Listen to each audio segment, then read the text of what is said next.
Christie, do you like to rant? Not nearly as much as you do. Oh, I like to rant. I'm also excited that Paul likes to rant. So you can just sit back and listen, I guess. Hi, Christie. Hi, Jeff. We're recording now. The many hours of conversation you and I have had, Yeah. we've had probably half of them that haven't been recorded. You know what we should do? We should start a podcast. You think? Let's call it the why and the buy. How's All that? right.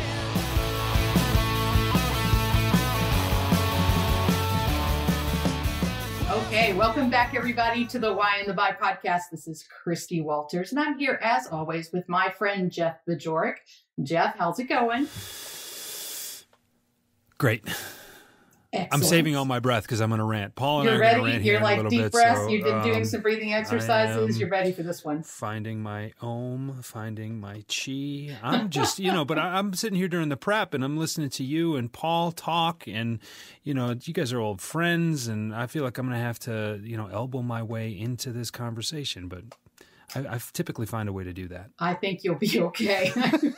I have an inkling that you'll be all right on this one. So without further ado, I want to introduce my friend and colleague, Paul Boucherle.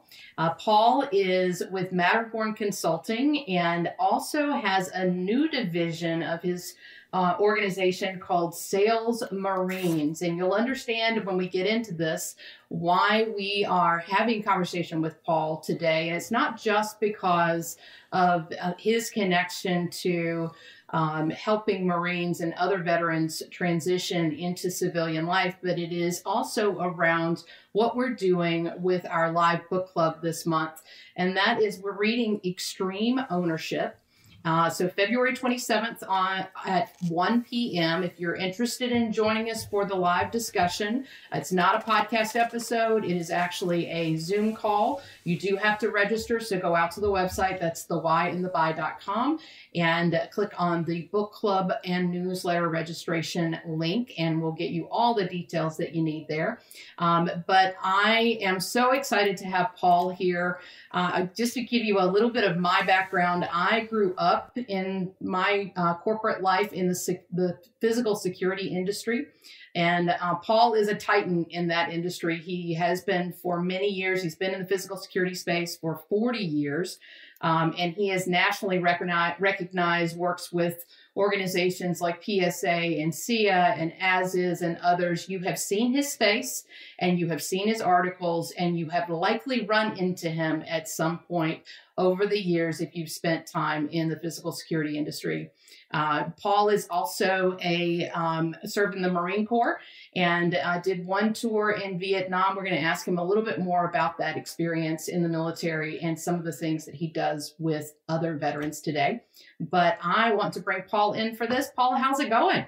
It's going great.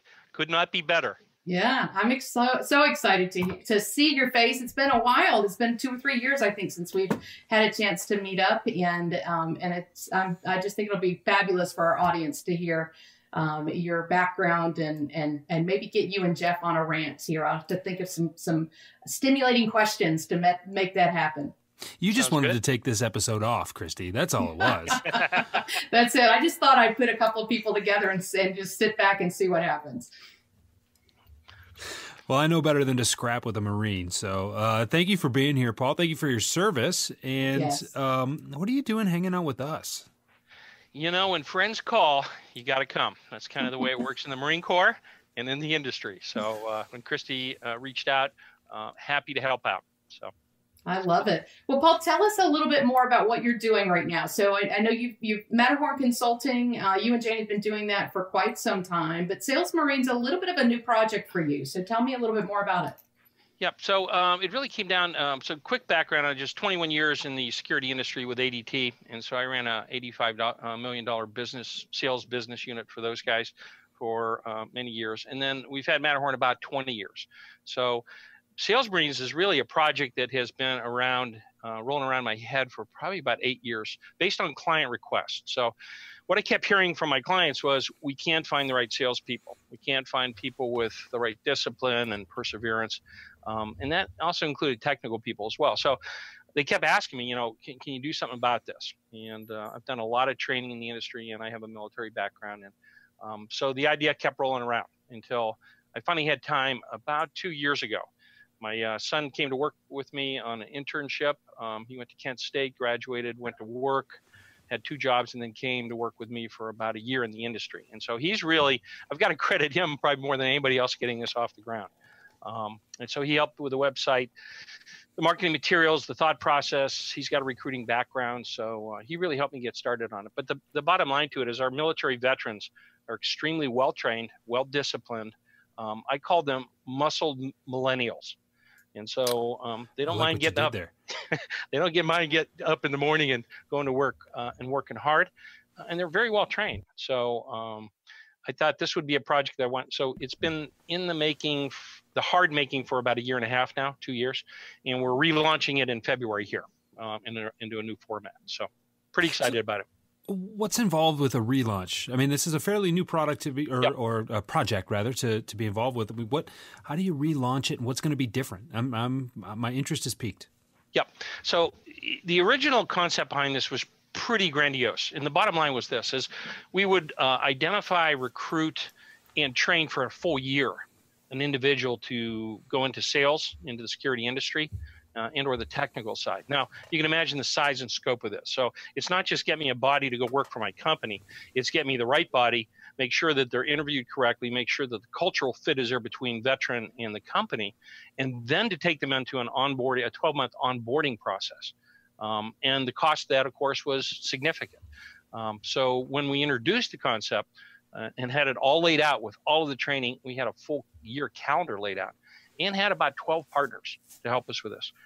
It just kind of blew people's hair back. I mean, they'd never seen anything like this and had a hard time processing. So it's been an area of scaling it back into something they can wrap their heads around, so that we can relaunch it into something that we can make happen. Got it. So what does it look like now? My interest is piqued. Yeah.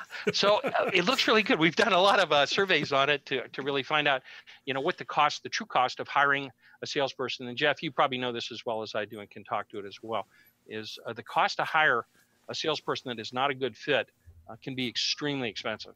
Yep. And, it can be in the, some of the calculations are 100,000 plus easily. Yeah. And the part you can't measure, of course, is what's the impact if you put the wrong person with your brand, with a business card out there in the field that's making mistakes and blowing opportunities to your brand. Mm-hmm. And it's more than just making mistakes. I mean, there are going to be some that are out there. I think the biggest problem with ineffective salespeople is not that they're saying the wrong things, is that they're not saying much of anything. And, you really look at loss of productivity and lost opportunities maybe more than potential, damage to your brand or to your credibility. And you guys could, entitled to argue with me. I don't know. You may have seen more than what I have, but what I see is a lot of apathy out of salespeople and kind of spinning their wheels. But when you think about the amount that you invest, if you're paying a recruiter, what the recruiter fee is, if you're paying for their training and their education, and if you're giving them an expense account, if you're giving them, if you're making investments in their professional development, for that not to pan out, man, a lot of companies don't want to look back. They don't want to see a six-figure number in an investment go out the window after 18 months. So then what happens is, well, we believe in this guy. I think he can turn it around. I think she can really do well if we can only get through to her. And so then we can only get through to her. That's not the kiss of death. And then and then $100,000 investment becomes a $250,000 investment, and 4 years go by before you realize that this person is just not good to begin with. And then you got to look in the mirror, and that's an expensive mirror. Very expensive. So we take a lot of time on the front end, and I've spent a lot of time in the industry in this area of really identifying how you go through the interview process, what the culture of the company is, what the mission statement of the business is, and what will fit inside your company. So I work with that in my industry all the time. And so we're really applying all that learning to this process here in this project. If you do not get that good fit, as you described, Jeff, you can run 3 years easily with a salesperson before you decide they're really not making it, we got to cut them loose. The opportunity cost and the brand cost that I see that is so dangerous and so unmeasurable is what happens if that individual's out there unmonitored, unsupervised, representing your company poorly I mean, you'll never even hear about that stuff. But yet there'll be customers out there that will have a very bad opinion of your company based on that individual. And That's true. If you've got high turnover, now you've got customers you're calling on that have seen 5 and 6 salespeople in 2 or 3 years. Now think about that. I mean, yeah, right. And even if they're just ineffective salespeople, they see the turnover and they're like, well, what's wrong with this company? And, how many times do, I can tell when I go to places, when I go to, whether it's, an establishment that will go for dinner on a regular basis, or it's, the store that we buy a lot of, whether it's the grocery store we like to go to, or whatever, wherever we patronize, a lot of times I'll ask people, oh, I see you've been an employee here since, you read the name tag, since 2004. Is this a really great place to work, or are you just out of options, right? And a lot of times people will tell you, and your opinion of that company is reflected in the way that the people talk about working there. And so, no, you're right. See, this is what experience does for you, Paul. You can tell me all kinds of things. Well, it's the cost, the tuition of age, Jeff. So you got more tuition payments. Well, I suspect, Paul, that especially when you look at people coming out of military service, not every organization is the right fit for them. What's been your experience in kind of, because there's culling through the candidates, but there's also understanding the organizations as well. Yeah, that's a great question, Christie. Veterans are not always the right fit for every organization.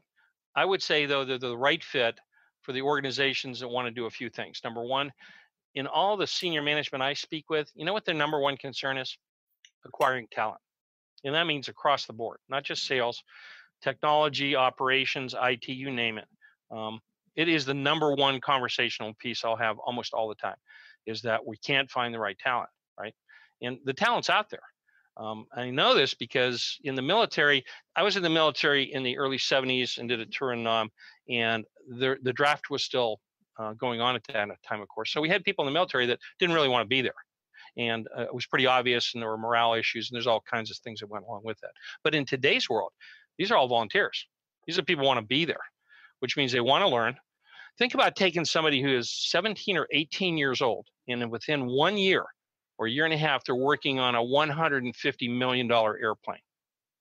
Now, what kind of responsibility does that take to take somebody right out of high school and teach them how to work something very complex and very complicated, and have faith that they will do it and accomplish the mission? And so that's something that people don't understand unless they've been through it and really understand it. And that's what all military veterans really bring to us in all the different things they do. So why did it feel like there was a gap? So Sales Marine does seem to fill a gap, but why do you think that was there in the first place? Well, to be honest, I think that at least in the security industry and perhaps other industries as well, the larger companies and even the smaller companies had kind of a sink or swim attitude towards sales. Their training and onboarding and long-term development of a sales team has pretty much gone away. Now, when I got into it in the 70s, back in the old ADT days, they had a real mentor program. I mean, you had to carry somebody's briefcase for 6 months or a year before they ever trusted you to actually go out in front of a customer by yourself. And this was true with Honeywell, any of the big companies, they all had the same pretty much mentor program. And that all pretty much went away in the 90s and 2000s, right? Then things started to speed up. And the speed up meant that we weren't going to do that any longer. And we expect you to do this kind of production and do it by yourself. And we're not going to invest as much training. We're not going to hang on to a salesperson for 2 years to mature them up enough so that they can go out and really become productive for 20 years. That long-term mentality just kind of went away in the industry. What do you think is an appropriate time to give a sales rep to be onboarded? I mean, it's obviously going to, let's just use the security industry because it's going to be different in every industry, and you're at home there. But I mean, if 2 years is too much of an investment for people to commit to so they can ultimately get the 20-year return out of it, well, people clearly aren't staying in positions for 20 years or with companies for 20 years anymore. So I see the logic in that. But do you just, I mean, do you burn out after 3 weeks if you're only expected to stay for 5 years? I mean, does that become 5 months? Does it? I mean, how do you balance that out? Because just because you're not going to get the same return on your investment doesn't mean that there isn't a minimum investment required, right? That's true. That's very true, and that's a good insight. So I would tell you this, is that it's mostly on the front end, Jeff, is that we look towards this, is what is the core character and values of the company of what they want to accomplish, and how well can we match it up with an individual? What I call that is time to productivity. So time to productivity is this curve, that if I hire you and bring you in, what am I going to do to train you? How am I going to get you up to productivity? What are my expectations for doing that? In our world, in the security industry, it is around 12 months to 18 months before you can really tell. We think with the program that we've got in place and the training levels that we have in place, we'll cut that in half. So we think about a 9-month mark is about right with sales Marines. And the reason for that, it's pretty structured. I mean, they have somewhere around 320 hours of training on our side, not the company that's hiring them. So it's pretty much like military training. Let me put it that way. When you go in the military, I mean, they train you to death, and then they make you do repetitions of that training 12 hours a day. So the reason they're proficient is not only they have very good instructional material and content, then you go out and use it just repeatedly day after day after day. So that's how the repetition, you get the skill set down and you can bring these people up to speed faster. Is the fact that you're pulling people from the military, does that help to streamline your process because you have something of an idea of what the capabilities of this person are as they come out? I mean, you're not that everybody that comes out of the military is a known entity, so to speak, but you certainly know that they have a base level of training. There are axioms that they are taught to live by, and there is certainly a rudimentary nature to their lives and the way they're organized already. I mean, I got to imagine that helps, but do you find that the military will homogenize people to a certain extent to where you can work with them better? Or, I guess the question is, how does that integrate? Yeah. So civilian life and military life are extremely different, right? So in civilian life, we have all the options in the world. Everybody does, right? I can change jobs. I can do anything I want. In the military, fairly structured. So the reason that a lot of the skills that they have is that they're in a very active learning mode. In other words, they're expected to learn stuff that they're taught and then show me how you do that right now. If you don't do that, I got news for you. You're going to be in the kitchen cleaning pots, right? The other thing that's interesting about that is that they understand how they're going to get promoted and increase their pay. They'll not get another stripe on their arm, right, unless they can show the next level of proficiency. So that's an expectation. And third, and most important, is they're very fast learners, active and fast. So they expect that if I'm getting a new job or a new career or a new MOS in the military, that I have to go back to school and I have to do this and I have to ramp up this fast to be proficient at it to meet the expectations in the mission. So they're in a very fast learning mode and they expect to get their hands dirty pretty quickly. Is it a shock to the system for active military to move into this kind of role in civilian life? If it is not structured like we've been talking about here, the answer is yes. They have a real big challenge with just kind of gray area. It's not black and white. Nobody's really in charge. I'm hiring you into this company. I'm not really going to tell you what your training looks like. You should read this. You should do this. You should do these things. Things that in the sales world, that can be pretty confusing to them. I mean, they need to know exactly what they're going to be doing. So, Jeff, you know this as a sales trainer. I can take somebody who has never sold, right, and has got the right attitude and wants to work hard, and I can teach you every single step and discipline to do in this order. Sure. And you will be successful, right? So, prospecting and what you say when you get there and what you know about your product and what you know about your customer base, how to, qualify an opportunity, how to walk away from one early, right? All of those skill sets are things that are very teachable.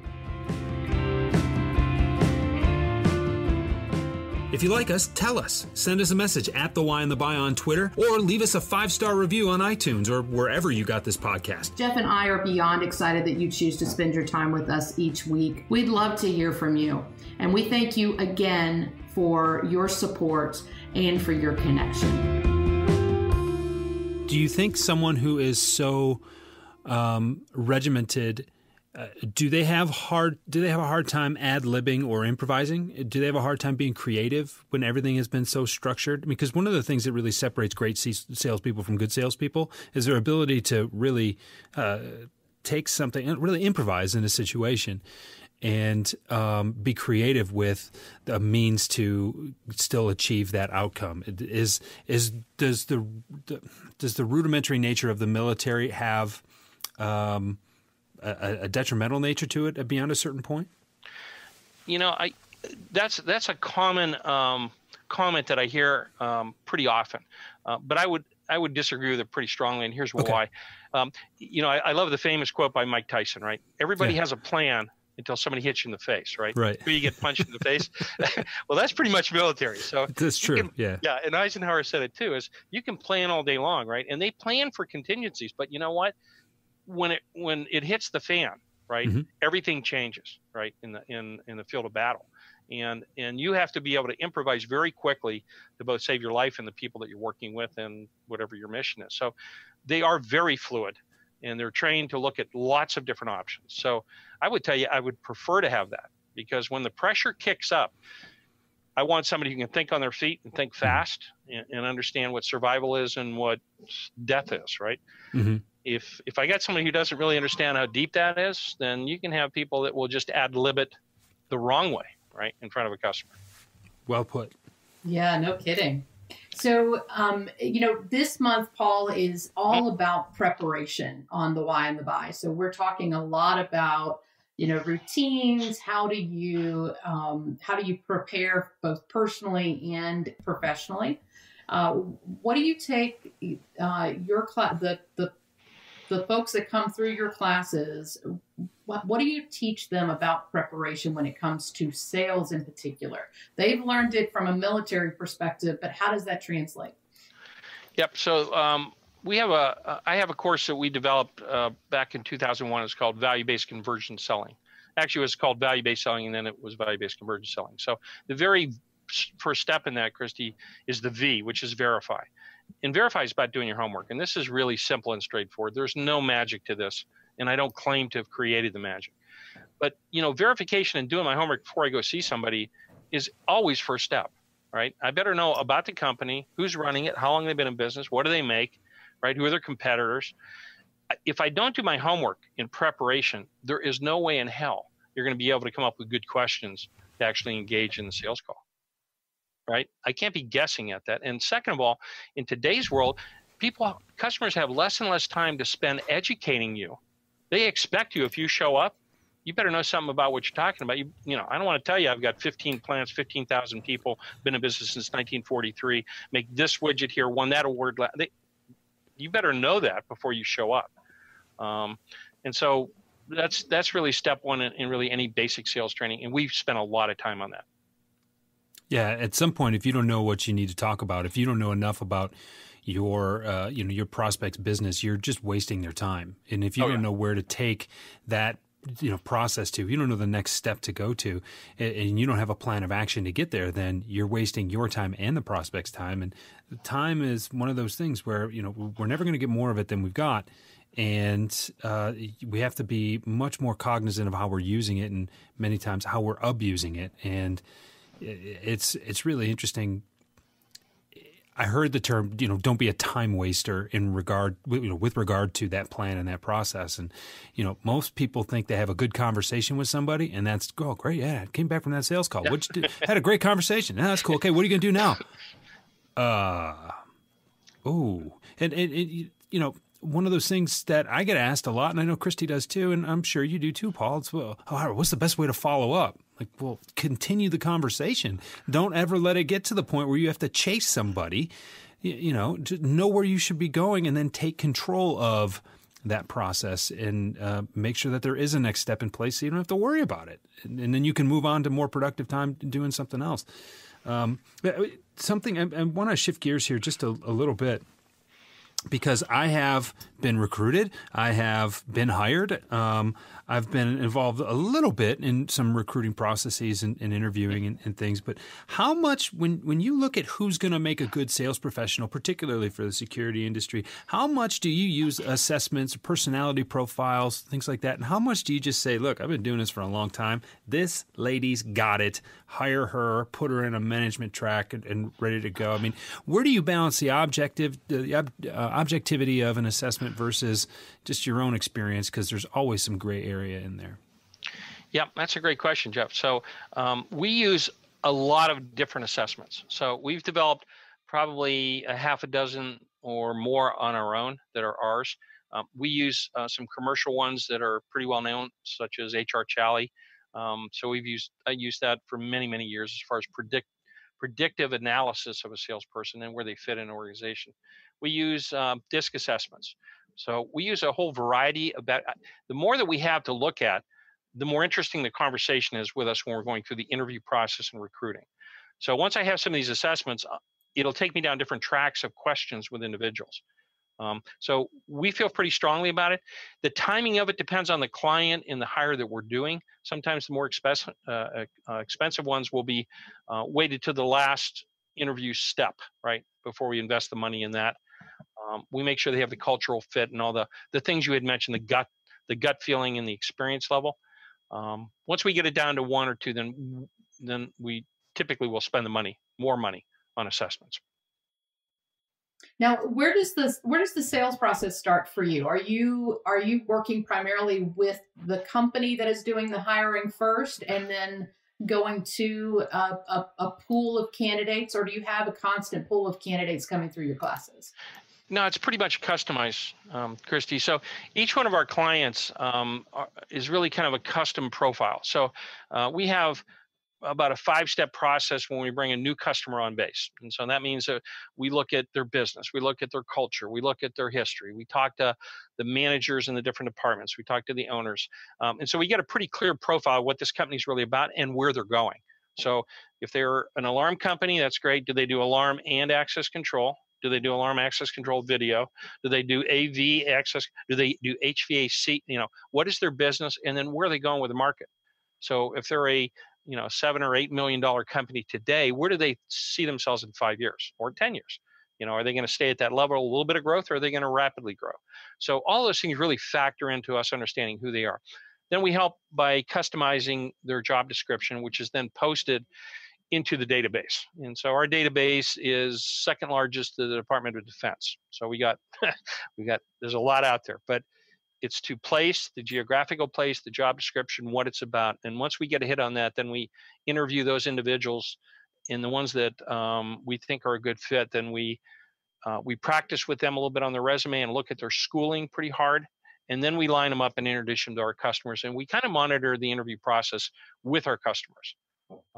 Once they like somebody that they see and they've interviewed, it's up to them to make the job offer. And once they make the job offer and the veteran accepts it, then we kick into gear as far as the training and the scheduling and all the different other elements. So, okay.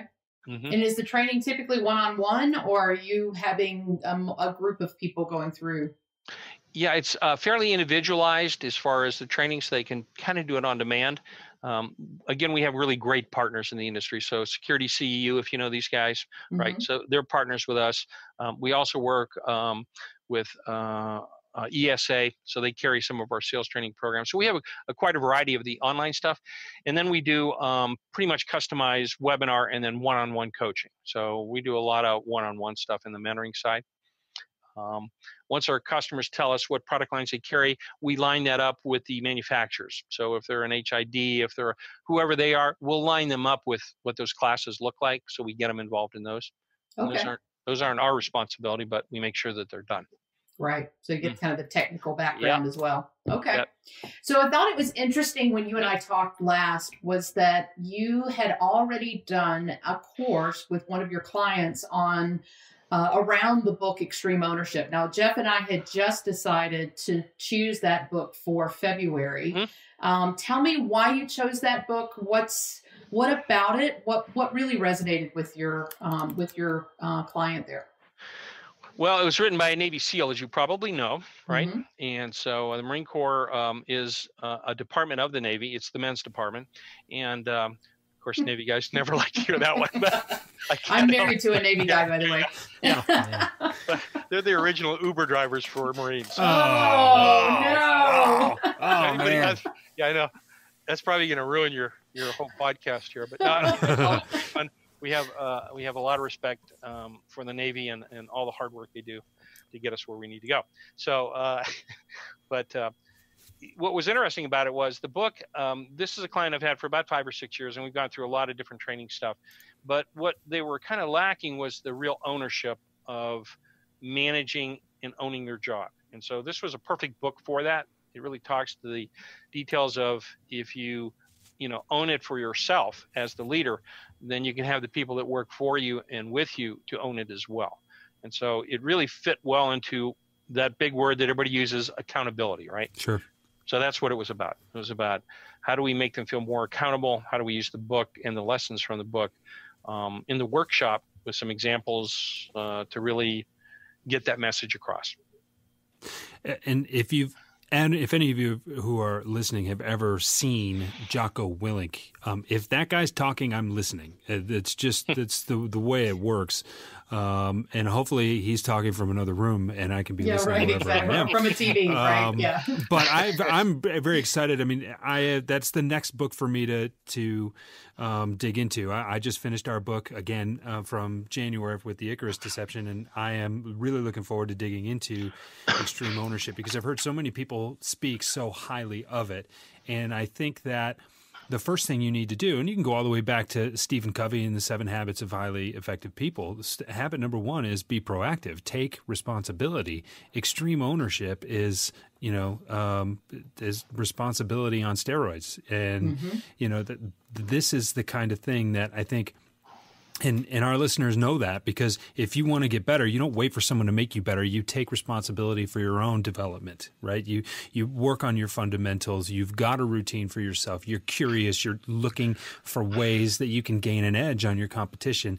And ultimately, as we heard about in a recent interview with Tony Ryan, I mean, the life gets messy sometimes. So putting yourself in positions to go through those messes to come out better on the other side, that's not the approach that a lot of people take.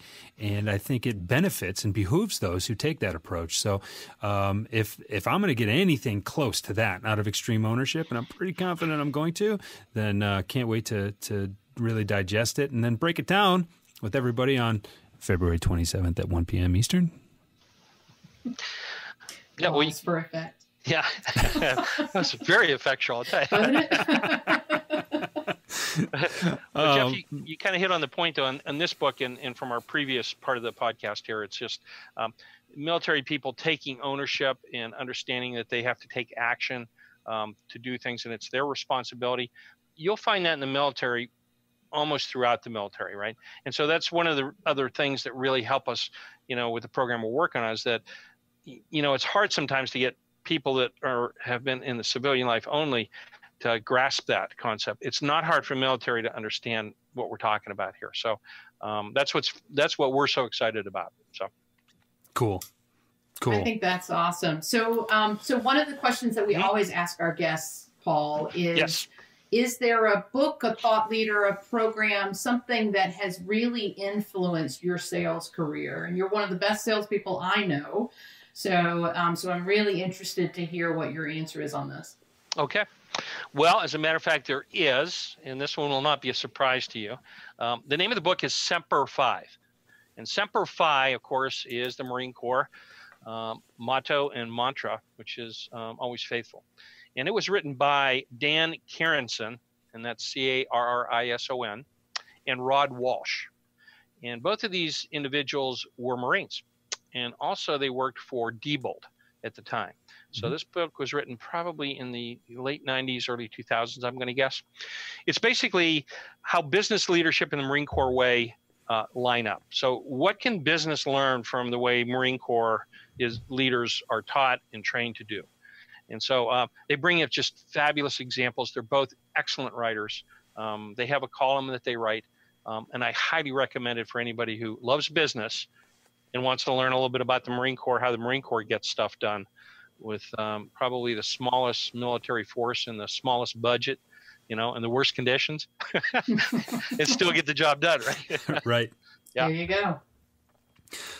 Paul, the other thing that we ask everybody, and I guess we'll just get to it, but what is your why? My why. So this is pretty interesting. So I've just got to rewind it into history a little bit. So when I got out of the Marine Corps in '74 and had done a tour in Vietnam, at that period of time in our country, it was a tough time, because when you came out of the military and you'd been in Vietnam, it was not a pleasant place to come home to. And so there were a lot of people during that time frame that were military that just kind of buried it, right? They just didn't talk about it.